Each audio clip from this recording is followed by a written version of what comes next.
Alright guys, so I just finished watching the Nintendo press event for the Nintendo Switch.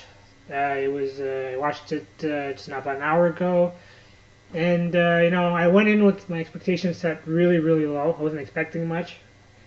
It is after all the new Nintendo. The glory days of the Super Nintendo are long gone. So I wasn't expecting much, but there were some positives, but there were also a lot of negatives. The price, $299.99. I think that's way, way too expensive. If you have a Nintendo Switch and it's sitting next to an Xbox One or a PS4, and you're a rational person, right? So you're a parent deciding what to get your kids. I mean, what are you gonna get? I mean, the PS4 it's probably gonna be just the base slim model, probably gonna be 3 times as powerful as this thing. Has a 500 gig hard drive, has a Blu-ray player. The Xbox One has a 4K Blu-ray player. The Joy Cons and the accessories are gonna be running you upwards of $80 for basic setup. So the accessories and peripherals are very expensive. It's a very underpowered console. I watched the footage for the games. It basically looks as powerful as the Wii U. I didn't really notice much difference. Even the Mario game, the Mario Odyssey game, at first, was I the only one who thought it looked like a Dreamcast game? Like when the Mario was around, like in the city, the metropolis, like running around, the graphics look really low res. There are other parts of the game that look really beautiful. So it's still in progress, still in development. But graphically, nothing really stood out. It's going to be a very underpowered console from the looks of it, which is unfortunate. And you got the battery life, which confirmed to be between 2.5 to 6 hours, I believe. So you got anemic battery life, which is what I expected. It really takes away from the portability, I guess, selling point of the system. The hybrid, underpowered. It's going to come with 32 gigs of storage, the same amount that the Wii U had, the deluxe model. So it doesn't have that much storage space. You're gonna have to buy memory cards or what have you, and we don't know what the price of those are gonna be. But they're anything like the beat-up cards are gonna be extremely expensive. So if you do a lot of digital downloading, which seems to be what a lot of people are into nowadays. When I was younger, just 4 or 5 years ago, couldn't imagine going online. I thought online sucked. It was like you can't sell your games, you can't trade them, you don't have the touch and feel of shrink wrap and a manual and all that, and having an actual physical case. The tangibility really made you feel like you own the game. But last 2 years I haven't purchased a physical copy of anything. It's all digital. So it's a new wave. Everyone seems to be going through digital with smartphones and whatnot. So you're gonna need more storage. The 32 gigs isn't gonna suffice for the average hardcore gamer. So who's this thing gonna appeal to? I'm trying to figure it out. Are parents gonna spend $350 on a basically a hybrid tablet? And it's just kids who are going to be walking around this thing. They're going to be very easy target. It's not like you can slip it into your pocket like the clamshell design of a 3DS or the Game Boy Micro. It's pretty big. It's pretty hefty if you think about it when you bring in the Joy-Cons. Who's this targeting? The battery life is crap. It's underpowered, so you play it at home. You're going to get watered down ports. There's a recent rumor that the FIFA game, FIFA 17 or what have you, is based on the PS3 and 360 versions. That shows you how weak this thing is, and it's another gimmick by Nintendo, and I think they're gonna fail. It's just, it's funny how times change, how people change. I grew up a hardcore Nintendo fan. People assume that because of my username that I'm like some Sony fanboy. I don't like Sony. Anyone's actually taking the time to watch my videos, I bash Sony a lot. I think they're a very arrogant company. I'm not really a fan of their games in terms of first-party exclusives, with the exception of God of War, of course. I'm a huge God of War fan. But other than that, I've never been into the Resistance series, Killzone. I've never beaten any of the games. I hate them. Ratchet and Clank is a very overrated series. I beat the first 3, but it was basically for trophies. Otherwise, I wouldn't have continued. They had a few moments, the second and third, but overall, I was like, Jax. Played the first, didn't like it. I will get around to second and third for trophies, but not really my cup of tea. Sly Cooper, the first was great. The second and third were garbage. Especially second, which I really hated. So I'm not really a fan of the Sly games. I'm not really a fan of their platformers. Little Big Planet. It's just God of War. And then you got Nintendo with all the iconic franchises which I grew up playing with. It's really funny. When I got my first home console in 1996, it was the N64. I remember going to Zeller's. My dad, he wanted to get a bicycle for himself. He was trying to get in shape because he had some heart problems. The doctor told him to get in shape, so he said, okay, I'll go to Zeller's and get a bicycle for myself, a mountain bike. And I tagged along, and then I asked him if he could buy me a video game console because I've never owned one, and all my friends in grade 6 had either an N64 or PS1, and I felt left out, you know. So I told him this, and he's like, okay, whatever. I'll put it on my credit card. And there was another guy, father, and he was there with his son, and he was getting a console, and he was getting a PS1. And he looked to me and my dad. He said, "You guys, you gotta get a PS1. It's so much better than N64." And I said, "No, I'm a Nintendo guy. I like Nintendo." And I convinced my dad to get me the N64, which was the right decision because I love the N64. It's my favorite console of all time to this day. Yeah, I mean, Super Mario 64, Zelda Ocarina of Time, GoldenEye 007, Resident Evil 2, my 4 favorite games of all time to this day were all games I played on the N64. And on top of that, you had Mario Kart 64. You had Perfect Dark. You had Diddy Kong Racing, a very underrated game. F-Zero X. You had Donkey Kong 64, which I was really into, personally, to be honest. But you had Conker's Bad Fur Day, another very underrated game. You had Winback, extremely underrated exclusive, one of the greatest games of all time. You had, what else? There's Majora's Mask. There's Paper Mario, which I loved. Super Mario 64. What else was there? MK4, MK Trilogy, Mission Impossible, 007 The World Is Not Enough, very underrated first-person shooter exclusive. A lot of really great gems. It was a quality over quantity thing. And then I just look back and thinking of how much I love Nintendo, how much I hated Sony, and I wanted them to go out of business so bad. Because, oh my god, we used to have fanboy wars in high school and elementary school. It was like the Nintendo guys would fight with the PlayStation guys, and I remember getting a Game Boy Color and falling in love with Pokemon Yellow, Red, and Blue, and getting hooked on their Pokemon and getting into the card series and even the TV show and the movie. And it kind of breaks my heart seeing how far Nintendo has fallen from being this great company. It's like, oh god, they keep making these stupid decisions with their hardware. It blows my mind. I don't know. I really don't. I have a feeling this is going to be their last console. I don't think it's going to sell as well as even the Wii U. I'm expecting lifetime sales of 8 million. Even Nintendo's being very conservative. They're launching the thing with just 2 million units worldwide. And yeah, the early adopters, the hardcore Nintendo fans, are going to buy the thing. There is some good news. There was some good news from the conference. One being Zelda is going to be a launch title, which is great news for Zelda fans. Huge. There's all these rumors that it was going to be delayed. It's not going to be delayed. It's coming out day one. Amazing. That's going to sell a lot of units. It's going to move a lot of units. The Mario game, unfortunately, will not be a launch title. It's probably come out, I think, late Q4 of 2017, which sucks because that was one game that I saw in the conference I really wanted to get my hands on. And although we didn't really see anything revolutionary, if you look at all the other Mario games, there's something different about them, like some kind of gameplay mechanic. Like Super Mario 64, it was 3D, obviously. And then with Sunshine, you had the flood, right? You had the water mechanics and all that. Cleaning things, that was interesting. And then with Galaxy, obviously, you had the Galaxy exploration and the Wii motion controls.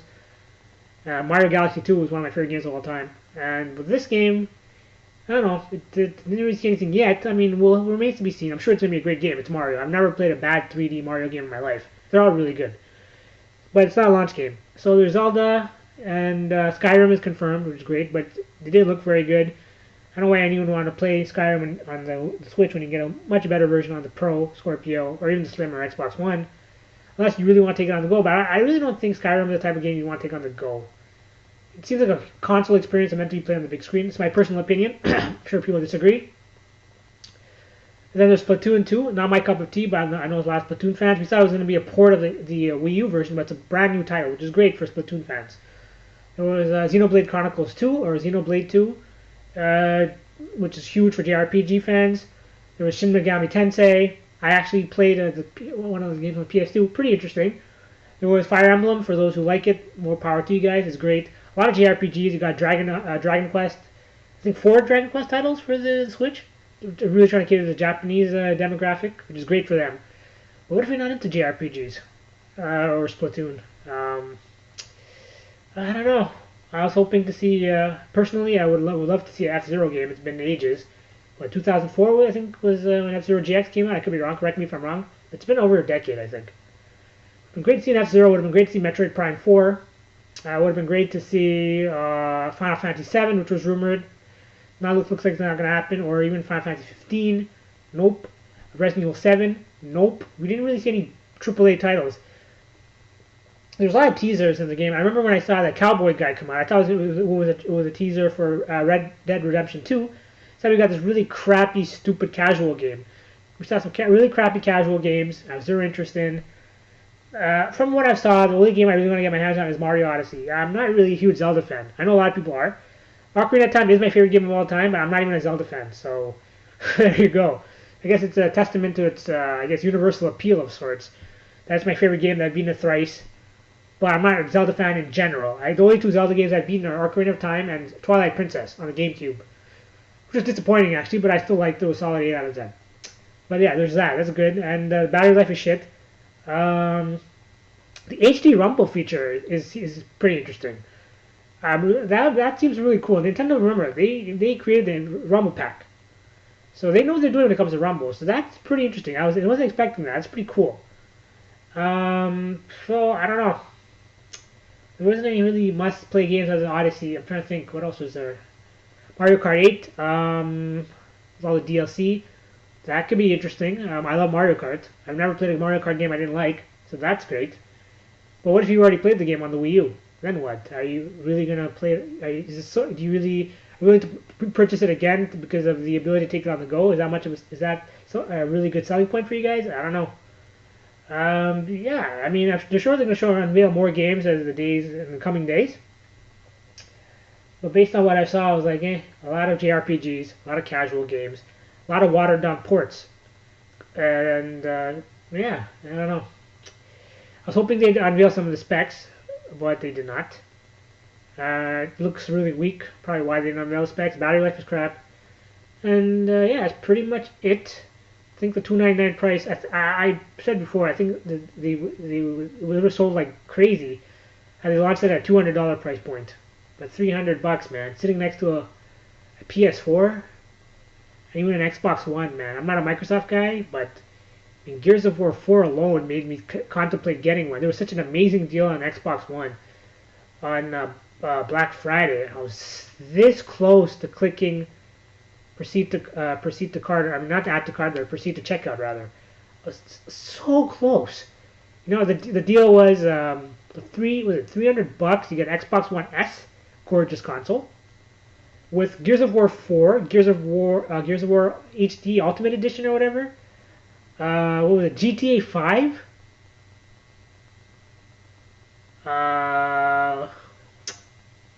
What were the other two titles? It was 5 games.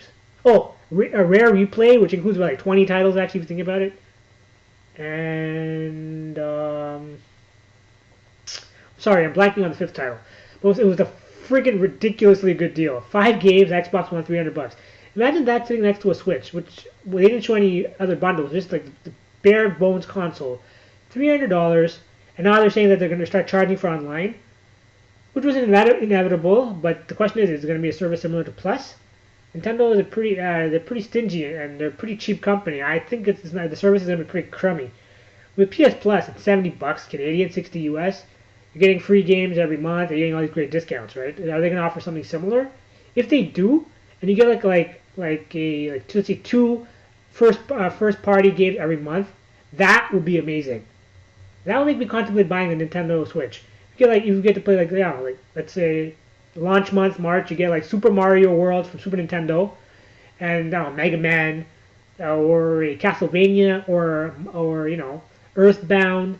Super Nintendo games. I don't care. They're awesome. I don't care if they're on Super Nintendo, or maybe Game Boy Advance classics like Advance Wars, or I don't know, something like that. Resident Evil 2.